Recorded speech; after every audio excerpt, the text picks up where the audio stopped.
شعیب صاحب، اب جو قانونی آئینی نقطہ ہے آرٹیکل 75 کی بات کی جاتی ہے. ایک بات تو سیدھی سادھی ہے، صدر صاحب ایگری کرتے ہیں، وہ سائن کر دیتے ہیں، گیزٹ میں نوٹیفائی ہو جاتا ہے.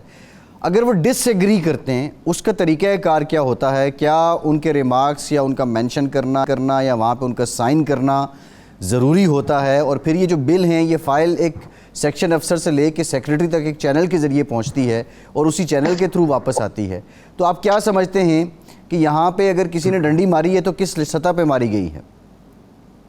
دیکھیں، پہلی بات تو یہ ہے کہ صدر پاکستان نے ٹویٹ کر کے کائنڈ آف جو شاہد صاحب کہہ رہے ہیں ایفیڈیوٹ کہہ دیں، ان کو اپنی اوپینین کہہ دیں، ان کو ایڈوائس کر دیں یا پریس ریلیز جاری کر دیں، انہوں نے اپنا موقف دے دیا ہے کہ پریزیڈنٹ آف پاکستان نے اس کے اوپر سائن نہیں کیے. اس لیے اس کے بعد تو دوسرا آپشن یہ ذہن میں آ رہا تھا کہ کسی نے جعلی سائن کر کے فائل بھیج دی ہوگی. اور پرسوں پورا میڈیا اس کو چلاتا رہا، اس کو ہم مس انفارمیشن کہیں، ڈس انفارمیشن کہیں، سارا میڈیا پرسوں چلاتا رہا کہ جناب عارف الوی صاحب نے دستخط کر دیے ہیں ان دونوں ترمیمی بل پہ، اور اس کے اوپر نہ صرف یہ بلکہ ان کی تصویر بھی ساتھ چلائی جاتی رہی. تو اس سب کے ساتھ جب یہ سارا کچھ سامنے آیا تو صدر صاحب نے، بلکہ یہاں تک بھی ہمارے نالج میں آیا ہے کہ صدر صاحب نے اپنے عملے کو دوبارہ بلا کر پوچھا کہ بھائی مجھے تو یہ پتہ چلا تھا کہ میں نے کہا تھا واپس بھیج دو، تو آپ لوگ نے واپس نہیں بھیجی، یہ میڈیا میں کیا رہا ہے؟ انہوں نے کہا جی میڈیا جھوٹ بولتا ہے. ان کو یہ مطمئن کرانے کی کوشش ہوئی. پھر جب ان کو اپنی کنفرمیشن ہوئی تو کل انہوں نے ٹویٹ کی، لیکن اس ٹویٹ کے بعد تو ایک بات تو واضح ہوگی، انہوں نے سائن نہیں کیا. اس کا مطلب میڈیا ٹھیک چلا رہا تھا نا شعیب صاحب؟ میڈیا تو یہ نوٹیفائی ہو گیا تھا نا، وہ نوٹیفائی تو ہو گیا تھا پر گیزٹ میں. دیکھیں، ایک ہے نوٹیفائی ہونا، ایک ہے سائن کر دینا. یہ چلاتے رہے کہ عارف الوی صاحب نے دستخط کر دیے ہیں، دستخط تو نہیں کیا، ان کی تصویر سمیت چلاتے رہے. وہ تو کوئی فائل فوٹو ہوگی لیکن that was not the actual signing, اور اس نے تو واضح کر دیا کہ میں نے سائن نہیں کیے. پھر کل جو لا منسٹری نے اپنی اوپینین دی ہے، انہوں نے بھی یہ کہا ہے کہ سائن شدہ بل ہمیں واپس نہیں ملا. یعنی جب واپس نہیں ملا تو on the expiry of the term of 10 days ہم نے اس کو قانون کا درجہ دے دیا اور گزٹ نوٹیفیکیشن کر دیا. اب اس کے اندر جو لیگل بات ہے، اس کے اندر دو باتیں ہیں. پہلی بات تو یہ ایک طے ہو گئی کہ پریزیڈنٹ صاحب نے اس پہ سائن نہیں کیا تو وہ قانون کا درجہ نہیں بن سکتا.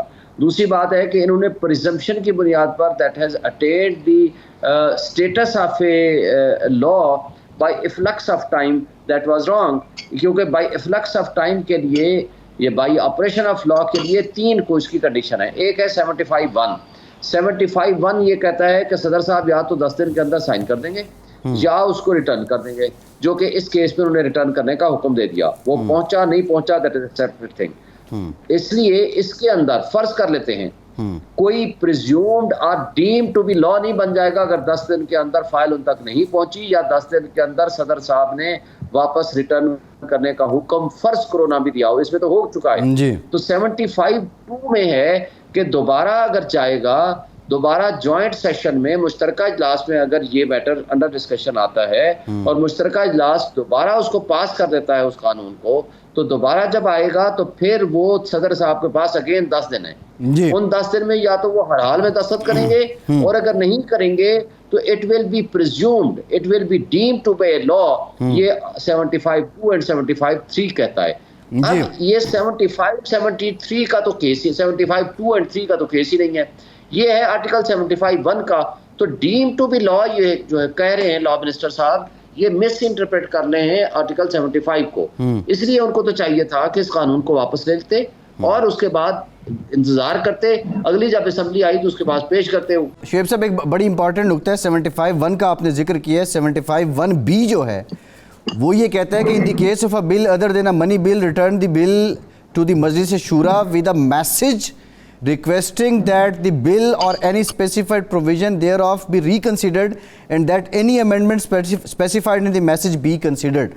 اب یہ جو ہے نا with a message requesting، اس سے مراد کیا لی جائے؟ اب سوال لوگ یہ بھی کر رہے ہیں کہ اس پہ کوئی ریمارکس ہوتے ہیں صدر صاحب کی طرف سے، کوئی شاید انسٹرکشن بھی ہوتی ہوں، اس سے متعلق کیا کہتے ہیں آپ؟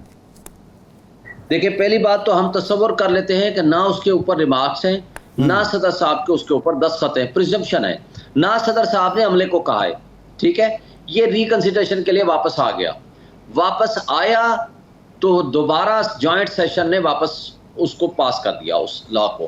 یا میسج ہے یا نہیں ہے، سمپل ریٹرن ہوا یا دونوں صورتوں میں ان کے پاس پہنچ گیا نیشنل اسمبلی کے جوائنٹ سیشن میں، اس نے پاس کر دیا، تو پھر وہ ڈیم ٹو بی لا ہوگا. اور اگر فرض کرو یہ نہیں ہوا دوبارہ، نہ ان کا میسج آیا, نہ دوبارہ جوائنٹ سیشن میں یہ پاس ہوا. تو ڈیم ٹو بی لا تو وہ پھر 75(2) میں نہیں ہوگا, نہ ہی 75(3) میں ہوگا. وہ تو 75(1) میں ڈیم ٹو بی لا کا کوئی کنسپٹ نہیں ہے, جو کل لا منسٹر صاحب نے, جو لا منسٹری نے کہا ہے, that is a wrong interpretation of constitution.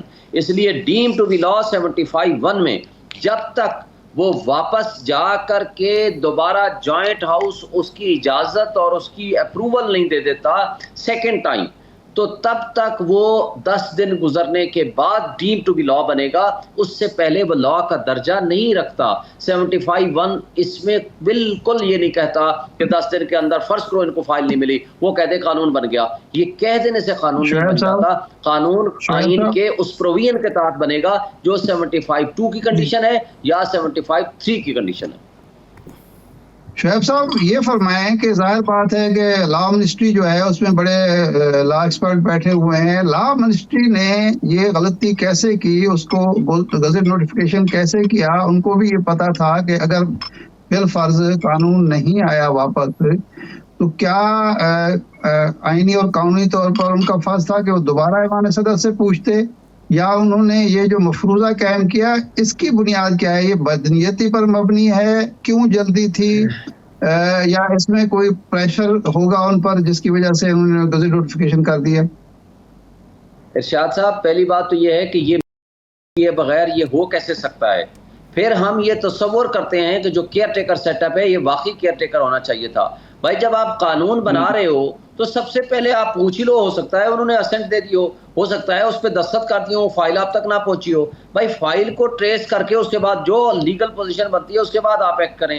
آپ نے اس فائل کا انتظار نہیں کیا, آپ تک نہیں پہنچی, بقول آپ کے انہوں نے بھی کہا ہے کہ ہمارے تک نہیں پہنچی سائن شدہ, آپ نے گزٹ نوٹیفائی کر دیا, آپ نے قانون بھی بنا دیا. یہ بتائیے گا, ظاہر آپ شاہ محمود قریشی صاحب کے وکیل بھی ہیں, 15 تاریخ کو ایف آئی آر جو ہے وہ رجسٹرڈ ہوتی ہے اور پھر اس کے بعد ان کی گرفتاری بھی عمل میں لائی جاتی ہے. یہ پہلی خصوصی عدالت قائم ہوئی ہے آفیشل سیکرٹ ایکٹ کے تحت جو ہے اس معاملے پہ. اب اس وقت ظاہر آپ اس کیس کو لڑ تو رہے ہیں, لیکن اس کی قانونی آئینی حیثیت کیا ہے جب آپ ایک جانب کہہ رہے ہیں یہ قانون اٹ سیلف اس کا نوٹیفیکیشن ہی متنازع ہے اور دوسری جانب آپ کیس بھی کنٹیسٹ کر رہے ہیں, تو اس کی امپلیکیشن کیا ہے قریشی صاحب کے کیس میں؟ نہیں دیکھیں, آفیشل سیکرٹ ایکٹ ہے 1923 کا, اس کے اندر ٹائم اینڈ اگین تبدیلیاں بھی ہوتی رہی ہیں. یہ جو تبدیلی ہے it is dangerous, it is violative to the fundamental rights of the citizens of Pakistan. وہ جو ایف آئی آر کٹی ہے وہ پرانے قانون کے تحت کٹی ہے, اور پرانے قانون کے تحت 15(8) کو کٹی ہے, تو یہ نیا بل یا نیا ایکٹ اس کے اوپر اپلیکیبل نہیں ہے. اور دوسری بات یہ الگ بات ہے کہ اس کے مطابق انہوں نے کوڈ بنا دی ہے, لیکن یہ امینڈمنٹ ریٹروسپیکٹیو اپلائی نہیں ہوگی, اس کی پراسپیکٹیو اپلیکیشن ہوگی. اور نیکسٹ یہ ہے کہ اس کے اندر کیس میں کوئی جان نہیں ہے, اس لیے کہ اس کو جو سائفر کا ڈرامہ رچایا گیا, یہ جس انداز سے ان کے خلاف ایف آئی آر کاٹی گئی, وہ انٹرسیپٹ کی کہانی آنے کے بعد انہوں نے ہیپیزٹلی ایف آئی آر کاٹ دی, اور وہ ایف آئی آر کے کنٹینٹس ٹوٹل بالکل انلیگل اینڈ انلافل ہیں. وہاں لکھا ہوا ہے, آج جو اس کے برعکس آج کر ان کا پراسیکیوٹر آ کر آرگومنٹس کرنے لگا, وہاں لکھا ہوا ہے سائفر ڈاکومنٹ جو ہے وہ اس کے ٹیلی گرام بھیجے گئے اور وہ گم ہو گیا, اور اس طرح یہ انلیگل کام ہو گیا. اور اس سائفر تو وہ بھائی منسٹری آف فارن افیئرز میں موجود ہے, اس کے تو بریف نوٹس بنا کے بھیجے گئے ہیں, کسی کو جا ہی نہیں سکتے, سائفر کے تو ہے ہی نہیں. شاید صاحب وقت کم ہے, یہ فرمائیں کہ یہ جو ایف آئی آر ہم نے دیکھی ہے اس میں وزیر اس وقت کے سیکرٹری خارجہ یوسف نصیب کھوکھر کا ذکر ہے جو مارچ میں ریٹائر ہو چکے ہیں, تو 15 اگست کو انہوں نے ایف آئی آر کٹوائی. یہ کوئی ہے کہ سابقہ سیکرٹری نے کوئی ایڈوائس کی ہو اس کی بنیاد پر ایف آئی آر کاٹی گئی ہو؟ دیکھیں نہیں کٹ سکتے, یہ بھی بات ہم نے ٹیک اپ کی ہے کہ جو شخص مارچ میں ریٹائر ہو گیا, آپ 15/8 کو اس کے نام سے آپ ایف آئی آر کاٹ رہے ہو, اس سے بڑی بات کیا ہو سکتی ہے. اور ایف آئی آر میں لکھا ہوا ہے یہ وقوع ہے پچھلے سال مارچ کا, لیکن آگے لکھا ہوا ہے کیا ڈیلے ہے ایف آئی آر کاٹنے میں, آگے لکھا ہوا ہے نو ڈیلے. بھائی 1.5 سال بعد آپ ایف آئی آر کاٹ رہے ہو, نو ڈیلے کہاں سے آ گئی؟ نیشنل سیکورٹی کمیٹی نے یہ 2 دفعہ کیا ہے, ایک دفعہ ہیڈڈ بائی خان صاحب, ایک دفعہ ہیڈڈ بائی شہباز شریف, اور دونوں میں ان منٹس کو اپروو کیا ہے اور ڈیمارچ کیا ہے یو ایس ایمبیسڈر کو. پھر اس کے اوپر D G I S P R کی اپنی اسٹیٹمنٹ پریس کانفرنس موجود ہے, شہباز شریف کی statement floor of the house پہ موجود ہے, اس میں دھمکی آمیز الفاظ تھے ہم اس کے اوپر کمیشن بنائیں گے. خان صاحب نے ایک کمیشن بنایا تھا جنرل ریٹائرڈ طارق کی سربراہی میں، جو کہ سبسیکوئنٹلی وہ معذرت کر گئے تھے. انہوں نے تو بارہا مطالبہ کیا ہے کہ چیف جسٹس آف پاکستان اس میں جوڈیشل کمیشن بنائیں.